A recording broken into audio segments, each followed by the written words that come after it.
Je suis là. Je n'ai pas cessé d'être là. D'une autre manière, certes, mais je suis là. Nul besoin de croire en quoi que ce soit pour sonder le mystère de la présence. C'est l'expérience commune. Combien de fois est-on là sans être présent? On ne sait pas forcément à quoi c'est dû. Concentre-toi, se dit-on. Cela signifie « rassemble ta présence ». Quand on parle d'un élève dissipé, on évoque ce phénomène d'une présence qui se disperse. Il suffit pour cela d'être distrait. La distraction n'a jamais été mon fort. Être Jésus, c'est peut-être cela. Quelqu'un de présent, pour de vrai. Il m'est difficile de comparer. Je suis comme les autres, en ceci que je n'ai accès qu'à mon expérience. Ce qu'on appelle mon omniscience me laisse dans une vaste ignorance. Le fait est là. Quelqu'un de présent pour de vrai, cela ne court pas les rues. Mon tiercé gagnant, l'amour, la soif, la mort, enseigne aussi 3 manières d'être formidablement présent. Quand on tombe amoureux, on devient présent à un point phénoménal. Par la suite, ce n'est pas l'amour qui se dissipe, c'est la présence. Si vous voulez aimer comme au premier jour, c'est votre présence qu'il faut cultiver. L'assoiffé est dans une telle présence que c'en est gênant. Nul besoin de gloser là-dessus. Mourir, c'est faire acte de présence par excellence. Je n'en reviens pas de ces gens innombrables qui espèrent mourir dans leur sommeil. Leur erreur est d'autant plus profonde que mourir en dormant ne garantit pas l'inadvertance. Et pourquoi veulent-ils celle-ci au moment le plus intéressant de leur existence? Par bonheur, personne ne meurt sans s'en rendre compte, pour ce motif que c'est impossible. Même le plus distrait est soudain rappelé au présent quand il trépasse. Et après, personne ne sait. Moi, je sens que je suis là. D'aucuns affirmeront que c'est une illusion de la conscience. Pourtant, chacun a remarqué l'extrême présence des morts, peu importe la croyance. Quand quelqu'un meurt, c'est fou ce qu'on pense à lui. Pour beaucoup de gens, c'est carrément le seul moment où l'on pense à eux. Ensuite, cela a tendance à s'estomper, ou pas. Il y a des résurgences extraordinaires. Des individus auxquels on se met à penser 10 ans, 100 ans, 1000 ans après leur décès. Peut-on nier que cela relève de la présence?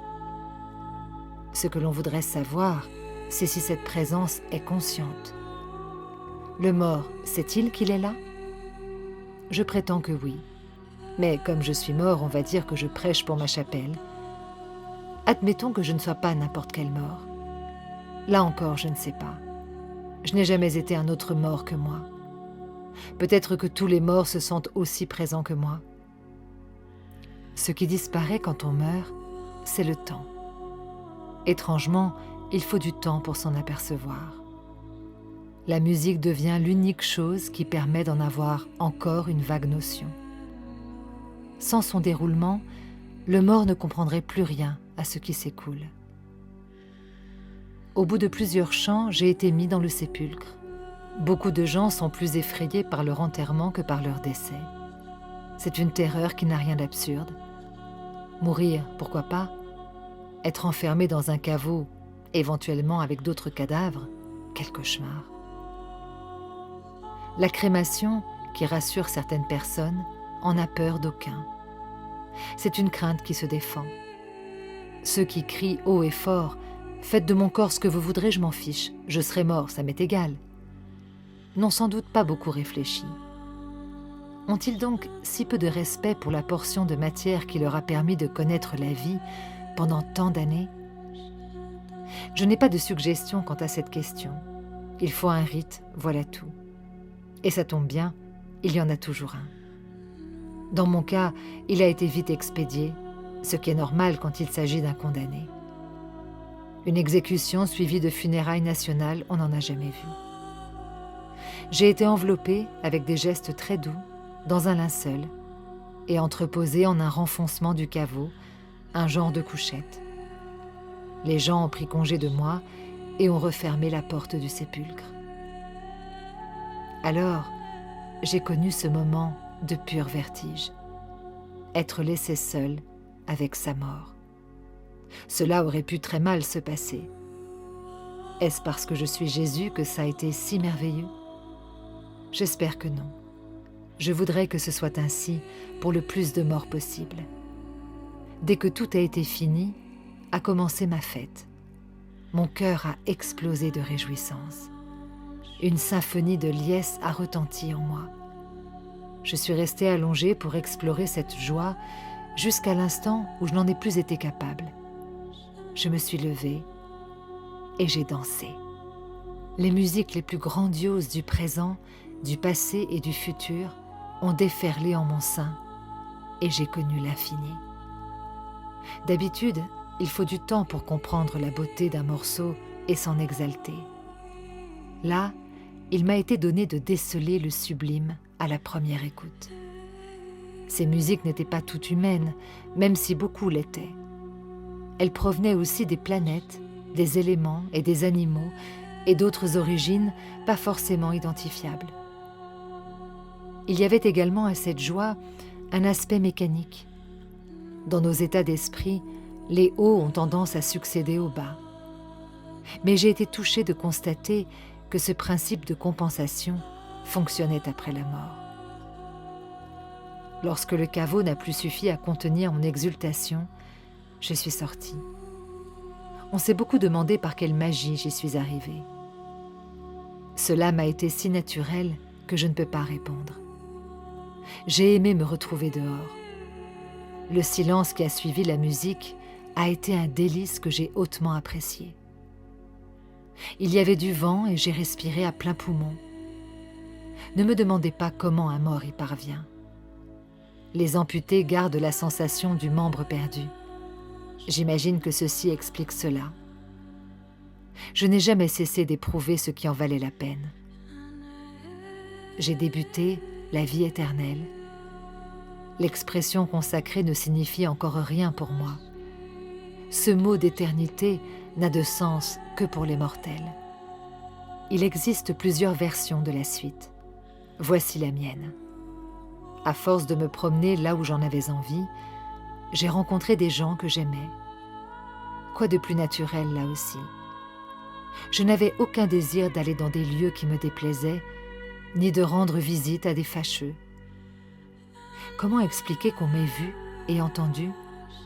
Je ne sais pas. Ce n'est pas banal, mais ce n'est pas unique. Il y a eu d'autres cas dans l'histoire de morts que l'on a vus et entendus, et plus si affinité. Il y a eu des cas célèbres et des cas inconnus. S'il fallait recenser toutes les expériences de contact troublant avec des défunts, on remplirait des bottins. J'en appelle à chacun afin de témoigner. Toute personne qui a perdu un être cher a expérimenté un instant inexplicable. Certains même ont des épiphanies avec des êtres qu'ils n'ont pas connus. En vérité, il n'y a pas de limite à ce qu'on appelle vivre. Cela n'empêche et n'empêchera pas une importante proportion de gens d'affirmer qu'il n'y a rien après la mort. C'est une conviction qui ne me choque pas, si ce n'est par son aspect péremptoire et surtout par l'intelligence supérieure dont se targuent ces tenants. Comment s'en étonner? Se sentir plus intelligent qu'autrui est toujours le signe d'une déficience. En vérité, je vous le dis, je ne suis pas plus intelligent. Et je ne vois même pas où résiderait l'intérêt de le prétendre. Je n'ai pas plus de fantasmes d'égalité que de fantasmes de supériorité. Les deux causes me paraissent vaines. La qualité d'un être ne se mesure pas. Pas plus qu'il n'y a de voie passive ou active à ce qu'on a cru être mon miracle dernier. Est-ce que j'ai ressuscité ou est-ce que je suis ressuscité? Si j'analyse ce qui m'a traversé, je dirais que je suis ressuscité. Je me suis laissé faire. Le 3e jour, je n'ai rien senti de tel. Quand je suis passé de l'état vivant à l'état mort, j'ai connu un changement significatif de perception, particulièrement en ce qui concerne la durée. Démontrez pas. Mon sort a-t-il différé du lot commun? Je n'ai pas les moyens de le savoir, mais j'ai l'intuition que je ne suis pas le seul à l'avoir expérimenté ainsi. Un des plus grands écrivains dira que le sentiment amoureux disparaît à la mort pour se transformer en amour universel. J'ai voulu le vérifier en allant revoir Madeleine. Avant même qu'elle s'aperçoive de ma présence, j'ai été bouleversée de la retrouver. Le souvenir de mon corps l'a prise dans mes bras. Elle m'a serré contre elle avec frénésie. Rien n'altérait notre ferveur. J'ai été émue, bien sûr, de retrouver certains de mes disciples et amis. Leur bonheur de me voir en si bonne forme a rejailli sur moi. Quoi de plus naturel? Pourtant, en vivant ces moments de fête, j'avais hâte qu'ils se terminent. Cet excès de tension m'était un peu pénible. J'avais envie de paix. Je sentais que mes amis étaient très en demande et j'essayais d'y répondre. C'était pour eux et non pour moi. Si vous reprochez à votre cher disparu de ne pas se manifester, n'oubliez pas que c'est vous qui avez besoin de lui et non l'inverse. Quand on aime vraiment quelqu'un, exige-t-on qu'il se sacrifie pour nous? La plus belle preuve d'amour que l'on puisse offrir à l'aimer n'est-elle pas de lui permettre de se livrer à l'égoïste tranquillité? Cela demande moins d'efforts qu'on ne le croit, juste de la confiance. En vérité, si votre défunt bien-aimé se tait, réjouissez-vous. C'est qu'il est mort de la meilleure manière. C'est qu'il vit bien sa mort. N'en déduisez pas qu'il ne vous aime pas. Il vous aime de la plus merveilleuse façon, en ne se forçant pas à faire pour vous une contorsion déplaisante. Il est doux d'être mort. Revenir vers vous est fastidieux. Imaginez, l'hiver vous êtes couché sous la couette, dans le délice du repos et de la chaleur. Même si vous chérissez vos amis, avez-vous envie de sortir dans le froid pour le leur dire? Et si vous êtes l'ami, voulez-vous réellement contraindre celui qui vous manque à affronter l'inconfort des frimas pour vous rassurer? Si vous aimez vos morts, faites-leur confiance au point d'aimer leur silence. Mon Père m'a envoyé sur terre afin que j'y répande la foi. La foi en quoi? En lui. Même s'il a daigné m'inclure dans le concept par l'idée de Trinité, je trouve cela hallucinant. Je l'ai très vite pensé. Par ailleurs, à combien d'occurrences ai-je répété à telle ou telle personne en détresse « Ta foi t'a sauvé ». Me serais-je permis de mentir à ces malheureux? La vérité, c'est que j'ai essayé de jouer au plus fin avec mon Père. Je me suis aperçu que le mot « foi » avait une propriété étrange. Il devenait sublime à la condition d'être intransitif. Le verbe « croire » obéit à une loi identique. Croire en Dieu, croire que Dieu s'est fait homme, avoir la foi en la résurrection, cela sonne bancal. Les choses qui déplaisent à l'oreille sont celles qui déplaisent à l'esprit. Cela sonne stupide parce que ça l'est. On ne quitte pas le rat des pâquerettes comme dans le pari de Pascal. Croire en Dieu revient à miser ses jetons sur lui. Le philosophe va jusqu'à nous expliquer que quelle que soit l'issue de la tombola, on part gagnant dans cette affaire. Et moi dans tout cela, est-ce que je crois? Au commencement, j'ai accepté ce projet démentiel parce que je croyais à la possibilité de changer l'homme. On a vu ce que cela a donné. Si j'en ai modifié 3, c'est le bout du monde. Aussi, quelle croyance idiote. Il faut ne rien connaître à rien pour penser que l'on peut changer quelqu'un. Les gens changent seulement si cela vient d'eux, et il est rarissime qu'ils le veuillent réellement. 9 fois sur 10, leur désir de changement concerne les autres. Il faut que ça change. Phrase entendue ad nauseam signifie toujours que les gens devraient changer. Ai-je changé? Oui, certainement. Pas autant que je l'aurais voulu. On peut me créditer de ce que j'ai vraiment essayé. J'avoue mon irritation à l'égard de ceux qui vous disent sans cesse qu'ils ont changé et qui n'en ont jamais connu que le désir. J'ai la foi. Cette foi n'a pas d'objet. Cela ne signifie pas que je ne crois en rien. Croire n'est beau qu'au sens absolu du verbe. La foi est une attitude et non un contrat. Il n'y a pas de case à cocher. Si l'on savait la nature du risque en quoi la foi consiste, cet élan ne dépasserait pas le calcul de probabilité. Comment sait-on qu'on a la foi? C'est comme l'amour, on le sait. On n'a besoin d'aucune réflexion pour le déterminer. Dans le Gospel, il y a « And then I saw her face.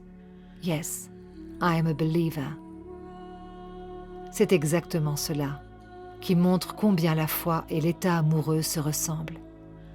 On voit un visage et aussitôt tout change. On n'a même pas contemplé ce visage, on l'a entrevu. Cette épiphanie a suffi. Je sais que pour beaucoup de gens, ce visage sera le mien. Je me persuade que cela n'a aucune espèce d'importance. Et pourtant, si je veux être honnête, et je le veux, cela me sidère. Il faut accepter ce mystère. Vous ne pouvez pas concevoir ce que les autres voient dans votre visage. Il y a une contrepartie au moins aussi mystérieuse. Je me regarde dans le miroir. Ce que je vois dans mon visage, personne ne peut le savoir. Cela s'appelle la solitude.